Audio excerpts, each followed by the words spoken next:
Okay, so something big has arrived and it's time to open it up. So here we have it, the McFarlane Gold Label Flash movie Batwing.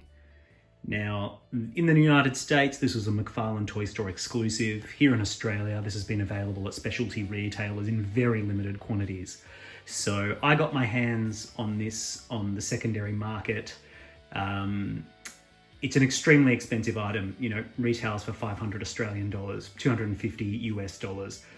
This is an interesting acquisition for me because, quite frankly, do I really need a Batwing? No. Do I really need to pay $500 for a Batwing? No. Am I kind of a sucker completionist who wants this quite, hard to get collector's item? Yeah, I think I might be. The fact that it's in limited quantities, there's not many around, it's so expensive. I think this is going to be one of those pieces that, people will see over time and sort of wonder where it came from and where they can get one, and it's going to be impossible to get. And I doubt we're going to see anything similar for a long, long time. Having said that, Todd will probably release like a Batman 1989 version of this next week. But for the time being, that was my thinking as to why I'd be interested in looking at this and reviewing this. Here's the box. You can see it measures 86 centimeters, 34 inches. The Flash, Batwing. You'll see there's a nice big scratch in the box. That wasn't from the person I bought it from. That was already existing. The person I bought it from shipped it beautifully. Here's the top of the box. You can see all the features. Adjustable jet thrusters, retractable landing gear, the cockpit, and it comes with a display stand that you can use horizontally or mount to the wall, so for vertical display.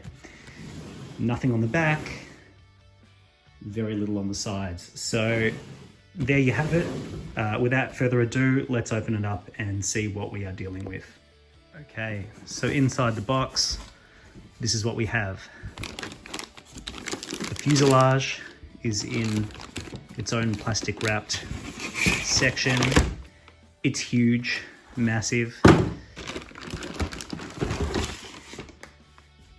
And there it is. The fuselage, cockpit. Just place that there. And then under all this cardboard,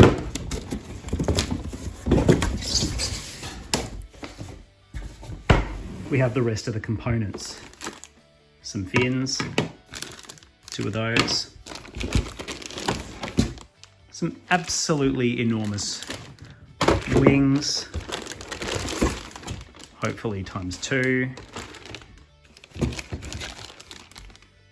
The wall mount, and some screws for the wall mount. All right, so that's everything you get in the box. Let's see how it all fits together. So just a quick shot now of everything you get in the box unpacked. There's the instructions, the wall mount with trading card on the back, 2 wings, 2 fins, 2 of these sort of pincers that attach to the front, and then the cockpit and fuselage. So there it is all laid out, and let's see how easy it is to put it all together. Okay, so here it is all put together. The Flash Batwing. The process of putting it together was actually really easy and quite confidence inspiring in that these fins popped in nice and secure without too much force. Same with the wings, same with the tips. So everything came together really nicely. There wasn't any sort of scary moments where I thought I was going to break anything. Everything feels really, really solid. Now, immediately, the first thing you notice about this is its size. It's absolutely massive. I knew how big it was. I'd read about it. I'd seen other reviews. But just in hand, this thing takes up an enormous amount of room, and it has an amazing physical presence. So that's what is kind of immediately striking me about it. The other thing to note is that it is actually really light, like heavy enough to be weighty, but light enough that you're kind of surprised how easily you can lift it. Now, I think it's been designed this way so you can wall mount it and it won't put too much pressure on the wall mount. You don't want it to fall off the wall and get damaged. It's kind of washable, though I wouldn't recommend using it like a child's toy. But yeah, there is a degree of washability to it, maneuverability. You can pick it up, put it down, do what you want, which is nice and good. I will say, in terms of first impressions, I think, you know, the finish, the fit and finish, this paintwork, this weathering looks good. I do think this might have looked better in a darker color, like a black. It was sort of a blacker shade or black in the movie. This gray looks really nice, but maybe a couple of shades darker would have looked even better. The other thing to note about this entire design is just how impressive it is that there are no screws. So typically, you know, if you have a look at the underside, typically the underside of a toy like this, there would be many, many holes where screws have been placed to attach the components together. There is nothing like that here. This is all seamless.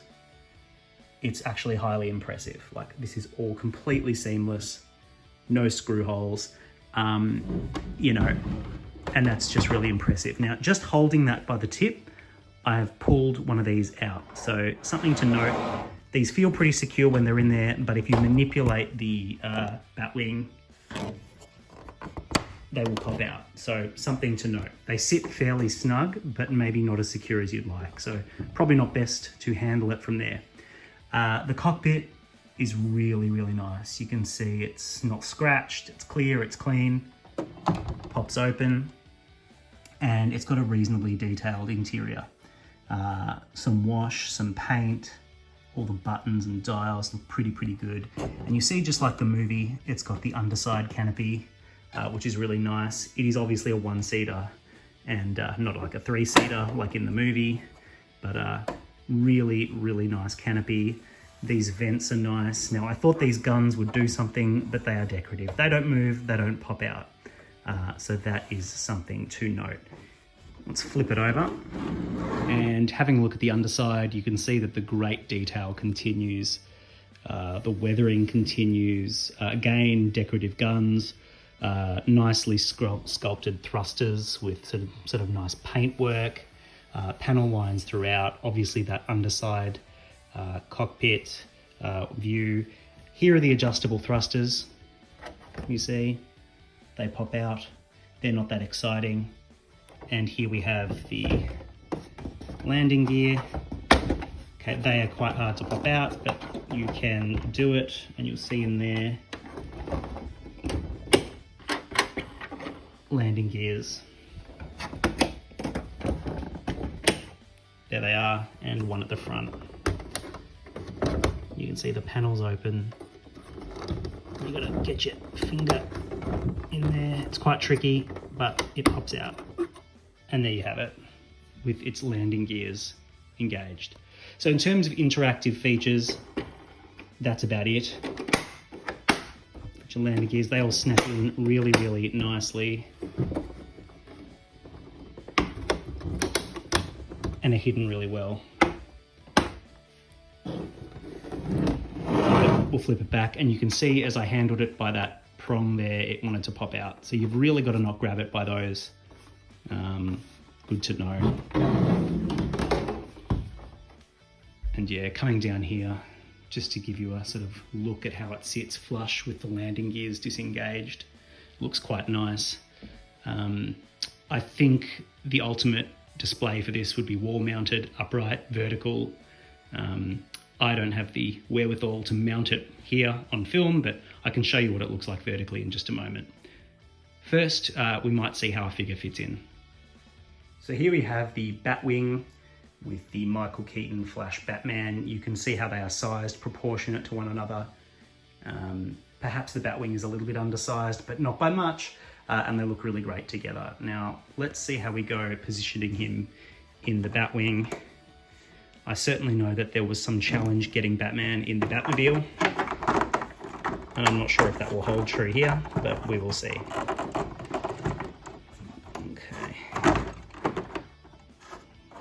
There we go. He's got his little blanket. Push him down as hard as he can go. Yeah, look. That's not going to work.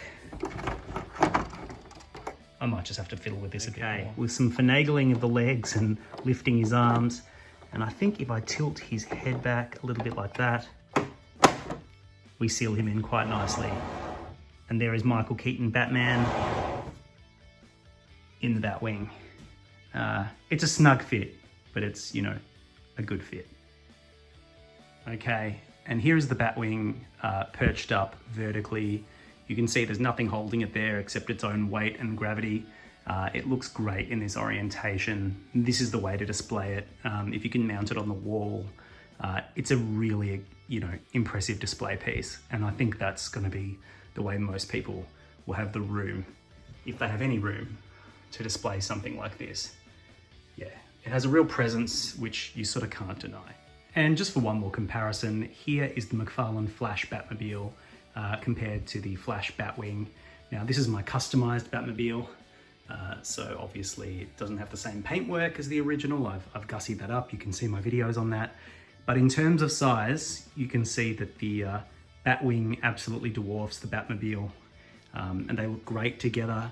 But what becomes immediately apparent is that, you know, this is a much better value item, this Batmobile, than this Batwing. Now, even though I had to spend money customizing that Batmobile and it was imperfect, you know, this is the mass market item that is appropriately priced, and this is the sort of limited collector's item that's wildly overpriced. And it's a shame that they couldn't sort of meet in the middle a bit more, and the Batwing couldn't have just been a little bit more affordable. But in terms of the amount of plastic, yeah, it's not 4 times the amount of plastic, let's put it that way, or even 3 times the amount of plastic. And it's certainly not, you know, 3 times heavier, but it certainly has 3 or 4 times the presence on the shelf. And they look great together, so worth keeping in mind. And finally, just for sort of a fairly random comparison, here we have the Spin Master Batwing. Now, obviously that's in scale with 4-inch figures. It cost 35 Australian dollars. 45, I think, is the RRP. So literally this Spin Master Batwing rather is 1/10 of the retail price of this McFarlane Batwing. You can see in terms of size, there is no comparison. It is, however, not 10 times the size. And in terms of detail, the Spin Master one is much less detailed, much less paint, but it's no slouch, you know? It's a fairly impressive rendition of the source material. So, you know, what really trips me up is the fact that this is 35 Australian dollars, 45 when it's not on sale, and this is 500 Australian dollars, you know, 250 US dollars. The value isn't there, you know, it's many leagues better, but it's not 10 times better. So I certainly know that Target in the United States have a 12-inch scaled Batwing, which is much more comparable to the McFarlane version, but it's hollow. It's basically just, the wings are just a shell. You know, I don't have it, so I can't compare, but I imagine the same considerations would apply. If money's no object, the McFarlane is the one you want, but, you know, for who, only the richest can say that money's no object when it comes to $500 or 250 US, you know, it's just a really hard one to justify. Now, I know McFarlane would probably say that they had to produce theirs in much more limited quantities. It was going to be a limited item, available only on their store website, not available on retail shelves. So the economy, you know, changes and the minimum quantity changes, and so it's an expensive item to produce. And I kind of get that, but there's no sort of easy way to say that this thing is overpriced. It just is.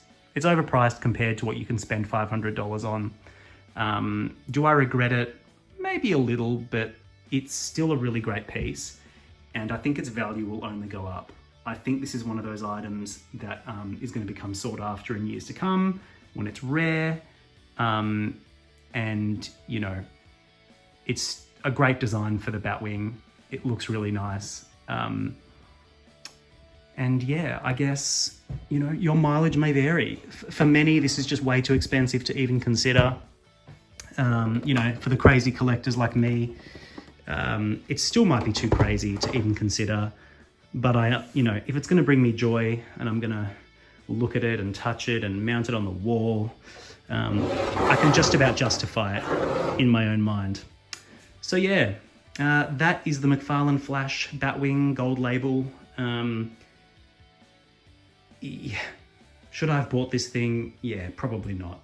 Do I kind of like it? Yeah, I kind of do. I hope this has been useful for you. I'm sure many of you aren't considering picking this up because of the price, because you're smarter than me and use your money better than me. But for me, it's been fun to open it up, review it, hold it, and let's see what the future will hold. If I display it, I'll certainly do a video of how I wall mount it. But for the time being, I think that is it. So if you've enjoyed this video at all, hit the like button, leave a comment, let me know what you think about this Batwing, and please subscribe. I want to get to 1,000 subscribers. Once we do 1,000 subscribers, we'll be doing a giveaway thanks to Fet's Hideout Toys and Collectibles. There'll be a gift card to go out that's open to international customers as well. Viewers as well, not just Australians. So jump on board, subscribe. You've got to be in it to stand a chance. And join me as we get to 1,000 subscribers. Thanks, guys. See you next time. This video was brought to you with the support of Fet's Hideout Toys and Collectibles. For a great range of toys from DC Multiverse to Black Series to Marvel Legends, Hot Toys and more, visit Fet's Hideout Toys and Collectibles and use the offer code DCDUDE. That's DCDUDE for an exclusive discount month to month. Could be 5% off or $5 off at checkout. Try the code, see what you get, place an order with Fets, and you won't be disappointed. And we thank Fets for their continued support of this channel.